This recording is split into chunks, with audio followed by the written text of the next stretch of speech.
भगवान श्री कृष्ण कहते हैं मांसाहार करना पाप है या पुण्य। दोस्तों, एक बार की बात है कि भगवान श्री कृष्ण एक पेड़ के नीचे बैठे हुए बड़ी चैन से बांसुरी बजा रहे थे। उनकी तरफ एक हिरन दौड़ता हुआ चला आया और वह उनके पीछे जाकर छिप गया और वह हिरन बहुत ही घबराया हुआ था, बहुत ही डरा हुआ था। भगवान श्री कृष्ण ने उस हिरन के सर पर हाथ फेरते हुए कहा कि क्या क्या हुआ, तुम क्यों छुप रहे हो।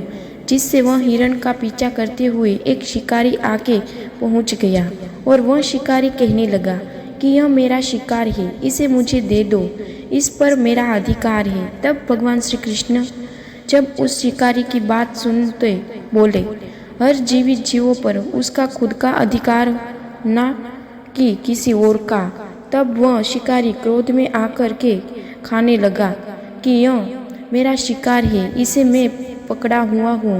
तब भगवान श्री कृष्ण ने फिर कहा कि जीव को मार कर खाना पाप ही श्रेणी आता है। क्या तुम पाप के भाग बनना चाहते हो? मांसाहार पुण्य है या पाप, क्या तुम धर्म को नहीं जानते हो? तब वह शिकारी कहने लगा, मैं तुम्हारे जितना ज्ञान तो नहीं हूँ कि यह जानो कि मांसाहार करना पुण्य है कि पाप, पर यह मैं जानता हूँ कि जीवों को मार कर खाना, इसमें कोई हर्ज नहीं है। मांसाहार से तो मैं इस जीव को जीव बंधन से मुक्त कर सकता हूँ। क्यों मांसाहार से माना किया जाता है, वैसे भी मैं इसको मार कर नीचे योनि में मुक्ति दिलाकर पुण्य का ही काम करता हूँ। फिर पर पाबंदी क्यों है? इसे तो उत्साहित करना चाहिए। जहाँ तक मैंने सुना है, जीव हत्या तो शास्त्रों में भी बताया गया है। राजा लोग शिकार किया करते थे। आप भी बतलाइए, मांसाहार करना पुण्य है या पाप? भगवान श्री कृष्ण समझ गए कि इसकी बुद्धि मांस खाने के कारण तामसिक प्रवृत्ति की हो गई है और इसके सोचने और समझने की बुद्धि को खो दिया है। फिर भगवान श्री कृष्ण कहने लगे कि तुम्हारे इस विषय पहले में कोई राय नहीं दे सकता था। मेरी एक छोटी सी कथा है, इस कथा को तुम बड़े ध्यान से सुनना और इसे सुनने के बाद इसका तुमने उत्तर मिल जाएगा कि मांसाहार करना पुण्य है या पाप, और तुम्हें मांस करना चाहिए कि नहीं। वह शिकारी सोचने लगा कि इसमें मेरा तो कोई कांटा नहीं है, इस कथा को मैं सुन ही लेता हूँ, मेरा मनोरंजन भी हो जाएगा और बाद में मुझे इस हिरण का मांस भी मिल जाएगा। तब भगवान श्री कृष्ण ने शिकारी से कहा कि एक बार मगर में खाद का संकट खड़ा हो गया। वहाँ अन्न का उत्पादन भी कम हो रहा था।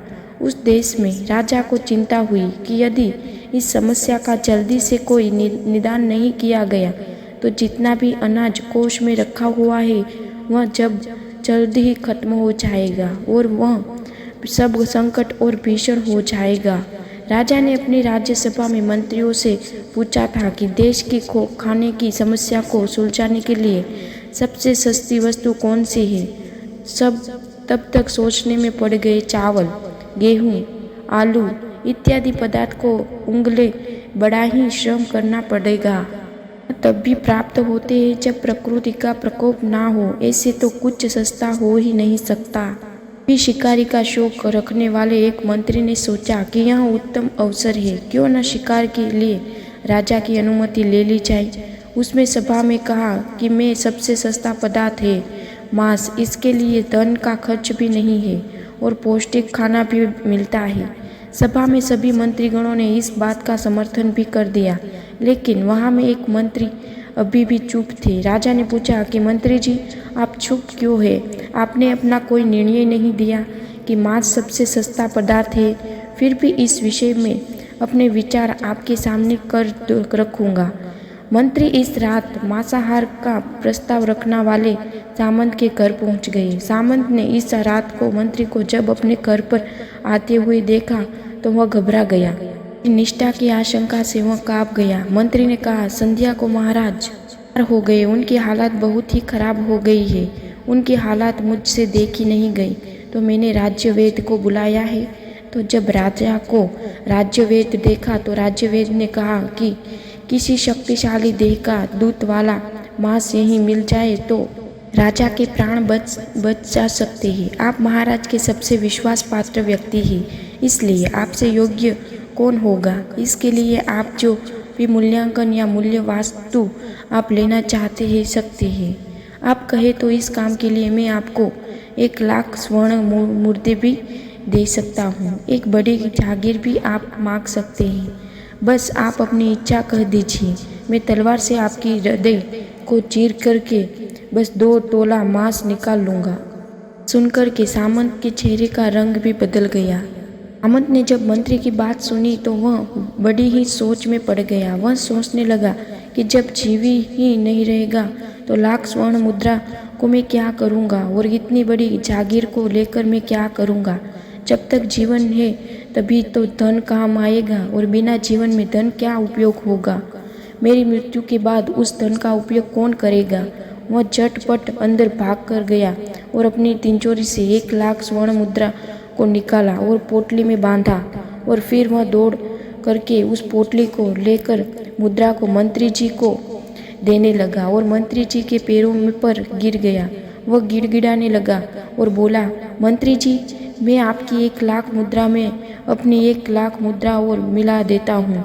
इन मुद्राओं से आप किसी और सामंत के हृदय का मांस खरीद लेना, किंतु कृपा करके मुझे जाने दीजिए। यह बात किसी और को पता भी नहीं चलनी चाहिए। मैं आपसे हाथ जोड़कर निवेदन करता हूँ। मंत्री जी यह सब समझ चुके थे। मंत्री सामंत को थोड़ी और मानसिकता पीड़ा देना चाहते थे। मंत्री ने आगे कहा, सामंत, आप शरीर से बलवान हैं, आपकी कदर काफ़ी महाराज से मिलती जुलती है, इसलिए राजवेद से खास तौर पर आपका ही नाम लिया जाता है। आपके दान से हमारे अच्छे राजा की जिंदगी बच सकती है। आप कहे तो मैं को मंत्री का देने के लिए तैयार हूँ और खुद आपका कर्मचारी बनना रहूँगा। प्रजा से हमारा राजा कोई नहीं चिन्हे, सामंत को फंसना हुआ देखती रहता है। अपने आप को सामंत चाहता था कि किसी तरह से उसका पीछा छूट जाए। उसमें शरीर पर अंग वस्त्र रखकर अपने जूते भी पहन लिए। जैसे ही वहाँ से भागने वाला था वह तुरंत मंत्री के पैरों में दोबारा गिर गया। उसने याचना करना शुरू कर दिया कि मंत्री जी, मैं इसके योग्य नहीं हूँ। जब प्राण ही नहीं रहेंगे तो मंत्री का पद में लेकर क्या करूँगा। राजा का सिंहासन भी यदि मुझे मिल जाए तो मैं उसका क्या करूँगा। आप चाहे तो मेरा सब कुछ ले लो पर मेरे प्राण ना लो। मैं अपना यह भवन और सारा धन आपको सौंपता हूँ। रातों रात राज्य से मैं निकल जाऊँगा। इतना कहकर वह अपने घोड़े की ओर दौड़ करके गया और घोड़े पर बैठने लगा और जैसे ही अपने घोड़े की लगाम को उसने खींचा तो आवाज़ आई कि तुम तो जा रहे हो, तुम्हारे अपने परिवार को पीछे छोड़ करके जा रहे हो।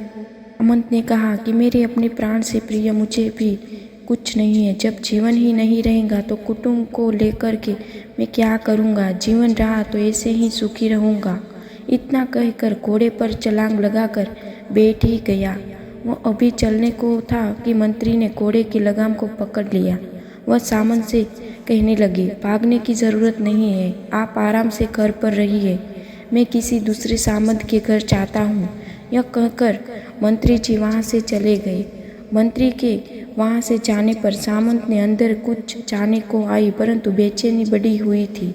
उनकी नींद खराब हो चुकी थी। मुद्राएं लेकर मंत्री बारी बारी से सभी सामंतों के घर पहुँचे थे। सभी से राजा के लिए हृदय का 2 तोला मांस मांगा, परंतु कोई भी देने के लिए तैयार नहीं हुआ। सबसे अपने बचाव के लिए मंत्री को किसी ने 1,00,000 तो किसी ने 2,00,000 स्वर्ण मुद्रा को देने तक का स्वीकार कर लिया गया। इस प्रकार मंत्री ने एक ही रात में लाखों स्वर्ण मुद्रा को इकट्ठा कर लिया। जब सुबह हुई तो सुबह होने से पहले ही अपने महल में मंत्री जी पहुँच गए। अगले ही दिन राज्यसभा में सभी समाज समय से पहले ही पहुंच गए। सभी यही जानते चाहते थे कि राजा स्वस्थ है कि नहीं, लेकिन कोई भी किसी से भेद नहीं खोलता चाहता था। सबको राज्य वेद की तलाश भी उसने ही कुछ सूचना मिली सकती थी।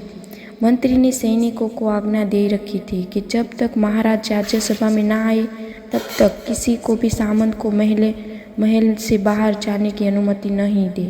राजा सभा में अपनी चिर परिचय गति में आया और अपनी सिंहासन पर आकर के बैठ गए।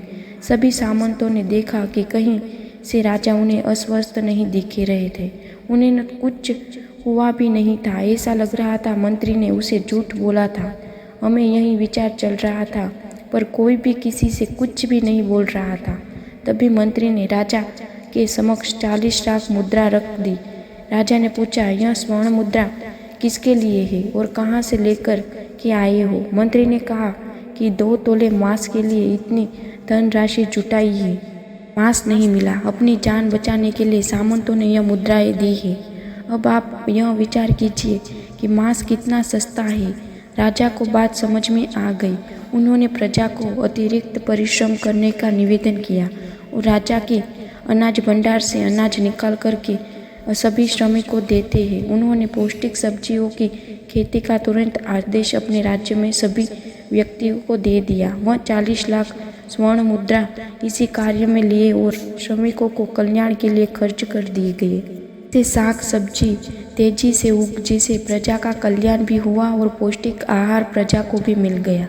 कुछ समय के बाद जब मौसम अनुकूल हुआ और खेती आने लगी, इस प्रकार राज्य से खाद का संकट पूरी तरह से समाप्त हो गया। परमात्मा से यह ज्ञान पाकर शिकारी परिपूर्ण हो गया और उसे ज्ञान की प्राप्ति हो गई और वह जान गया कि महाराज जीवन लेने के लिए बल्कि जीवन देने में है। शिकारी भगवान श्री कृष्ण को आगे हाथ जोड़ के वहाँ से चला गया और उसने कसम खाई कि वह अपने संपूर्ण जीवन में किसी को भी कभी चोट नहीं पहुँचाएगा। भगवान श्री कृष्ण हमें इस कथा के जरिए समझाना चाहते हैं कि हम यह ना भूलें कि जिस तरह हमें अपनी जान प्यारी है, इस तरह सभी जीवों को अपनी जान प्यारी होती है। तो दोस्तों, मैं आशा करती हूँ कि यह कहानी आपको पसंद आई होगी और यदि यह चैनल हेल्पफुल मोटिव नहीं सब्सक्राइब की तो सब्सक्राइब करना ना भूलें। साथ ही वीडियो को लाइक एवं शेयर करना भी ना भूलें और कमेंट बॉक्स में जय श्री कृष्ण ज़रूर